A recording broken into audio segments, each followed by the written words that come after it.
I'm sure everyone knows about the Vietnam War. Majority of all of you know that the Vietnam War was a long and costly event that impacted millions of citizens, families, and friends, as well as many other countries and governments.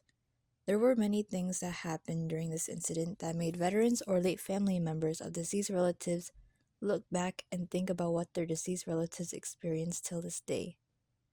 This is the story of the Vietnam War and how the responsibilities, rights, and confirmations permanently changed Vietnam's history moving forward. The people that participated in the tragic war played an important role of leadership and led their country with what was deemed as communism versus capitalism in all of Vietnam. The war was mainly affected due to the nation's leaders and decisions on what they planned moving forward. Some background research of the Vietnam War is before the war happened, the entire country was under French rule, and while they were under the rule, the French exported goods to Vietnam. By the time Vietnam gained independence from France during World War II, the Indochina War started and ended, but after the continuous conflict between North and South Vietnam were still arguing, which led to the Vietnam War.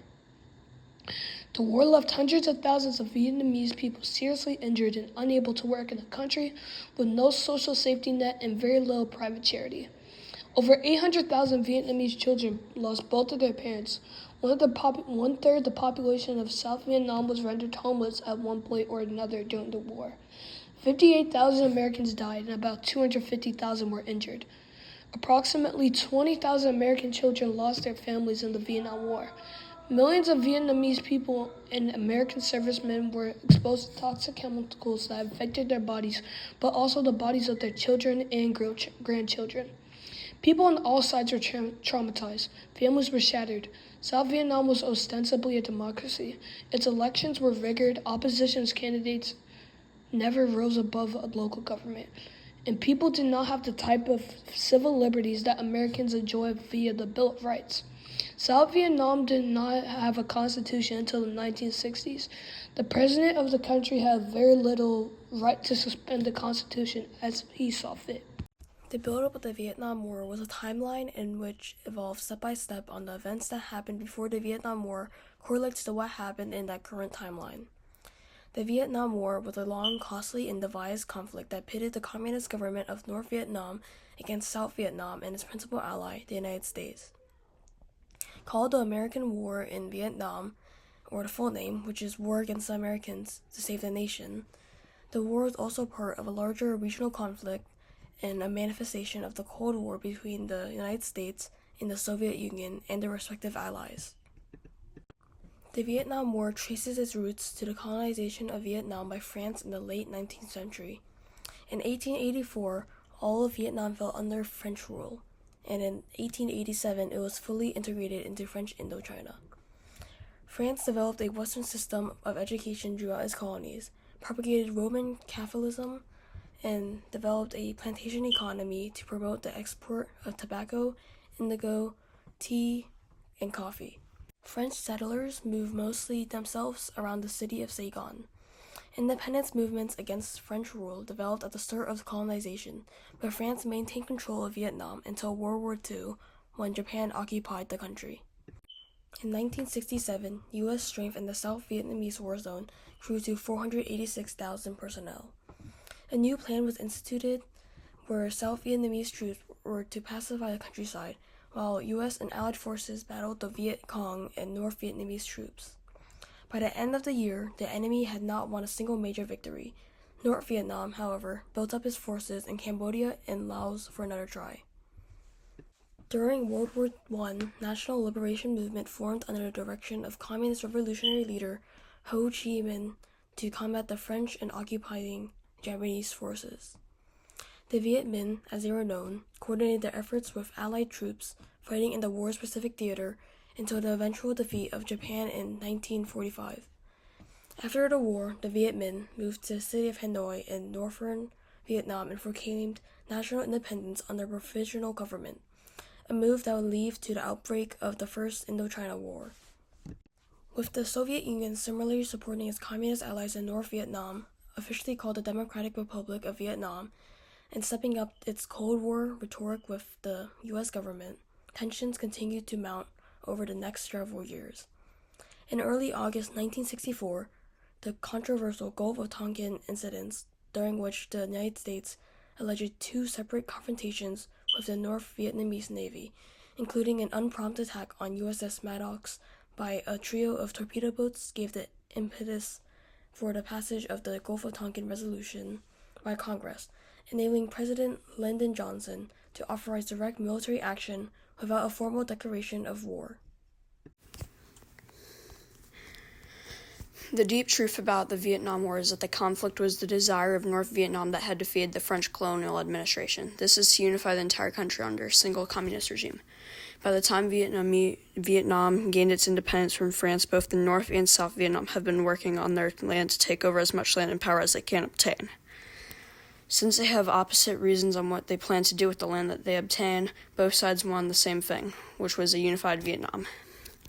At the heart of the conflict was the desire of North Vietnam, which had defeated the French colonial administration of Vietnam in 1954. The South Vietnamese government, on the other hand, fought to preserve Vietnam more closely aligned with the West.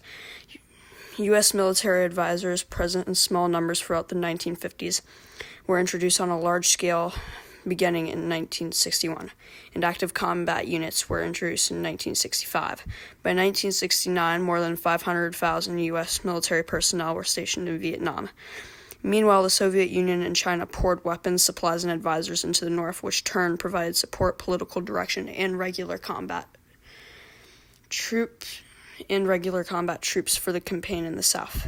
The costs and casualties of the growing war proved too much for the United States to bear, and the U.S. combat units were withdrawn by 1973. In 1975, South Vietnam fell to a full-scale invasion by the North. The Vietnam War was the longest war in American history, not only that it is one of the most unspoken American war in the 20th century. Till this day, many American citizens lost whether the American effort in Vietnam was a sin, a blunder, a necessary war, or whether it was a noble cause, or a idealistic, if failed, effort to protect the South Vietnamese totalitarian government. Congress enacted the War Powers Act in 1973, requiring the president to receive explicit congressional approval before committing American forces overseas. In 1967, North Vietnam, officially recognized and supported by most communist countries, engaged in massive insurgency operations against the government of the South. The key inflection point for U.S. policy in Southeast Asia came in 1945, when the Truman administration declined to support Vietnamese independence. The United States prioritized its relationship with France over the principles of self-determination and democracy for which World War II had been fought. The United States supported the return of French control to Indonesia at the end of World War II and helped to suppress the outbreak of rebellion by Vietnamese people who had supported the Allied cause in World War II. Against French colonial authority, this forever aligned the United States with colonial oppression in the Vietnamese mind. A short-term impact that happened in the Vietnam War was the U.S. military suffered many losses, and Vietnam's agriculture industry and other important things were halted for a while. The Vietnamese lowered the age to vote to 18 and replaced the military draft with an all-volunteer force. The War's Power Act was all passed, which restricted the president's ability to send troops without congressional approval. The inflation affects us today. Death, injury, sexual violence, malnutrition, illness, and disability are some of the most threatening physical consequences of the war, while depression and anxiety were emotional effects that caused the war. The Vietnam War severely damaged the U.S. economy, unwilling to raise taxes to pay for the war. President Johnson unleashed a cycle of inflation. The war also weakened U.S. military morale and undermined. For a while, the U.S. committed to internationalism.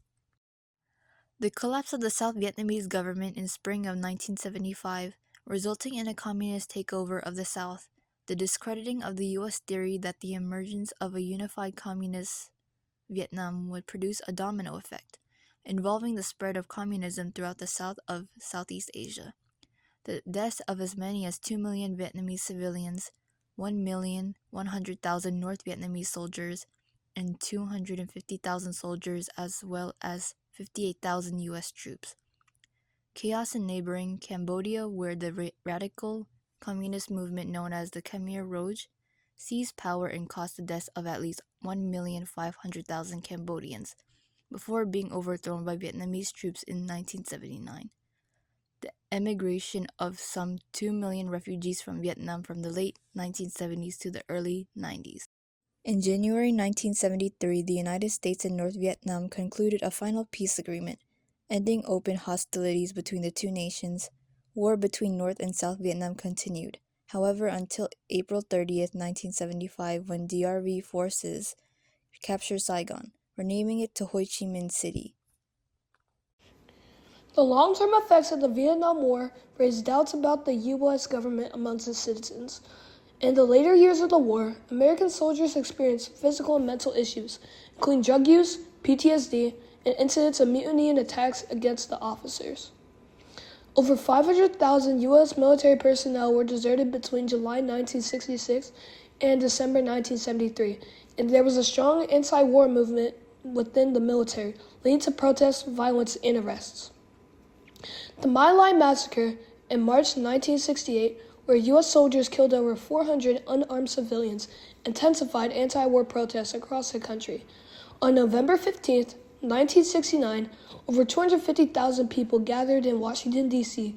for the largest anti-war demonstration in American history, demanding the withdrawal of troops from Vietnam. After a failed offensive in South Vietnam, peace talks began but were rejected, leading to the bombing raids in December known as Christmas bombings, which faced global criticism. Despite the peace treaty signed in 1973, fighting continued for 2 more years, leaving both the United States and Vietnam deeply affected and divided. To sum it all up, the Vietnam War was a very long and very expensive, and also one of the most depressing battles in American history. To this day, Vietnam and many surviving veterans look back at their past today, perhaps longing if they were to ever experience or maybe change whatever decision they made during that time. Homes have been destroyed left and right, families losing relatives one day at a time, and children losing both of their parents, and chaos occurring for 20 years. Responsibilities was most definitely a key point to how the battle led up, as well as the responsibilities was how the country got back on its feet years later. Vietnam is a country that has rich history, good people. On top of all, they have changed to what is now called the New Vietnam. Since then, Vietnam's economy has recovered significantly. In addition, the Vietnamese government has improved its relationship with a number of foreign powers, including China and the United States. This is something that was barely mentioned in his presentation, however, it makes sense to think about it when you include it. The Vietnamese didn't really have a choice when it came to fighting. Both North and South Vietnam needed troops, and they couldn't reject offers when their soldiers' families were dying. To this day, freedom of association, freedom of speech, freedom of the press, and the right to a healthy environment are severely restricted. Usually the topics are considered unacceptable and can cause intimidation and imprisonment if witnessed by the CPV, or the Communist Party of. Before this presentation ends, we have a bibliography to showcase the sites and other sources we used to build this presentation, and we give thanks to the professor we emailed as of help by conducting answers that we were curious to learn about and include in our project. Thank you for listening, and we hope you learned something.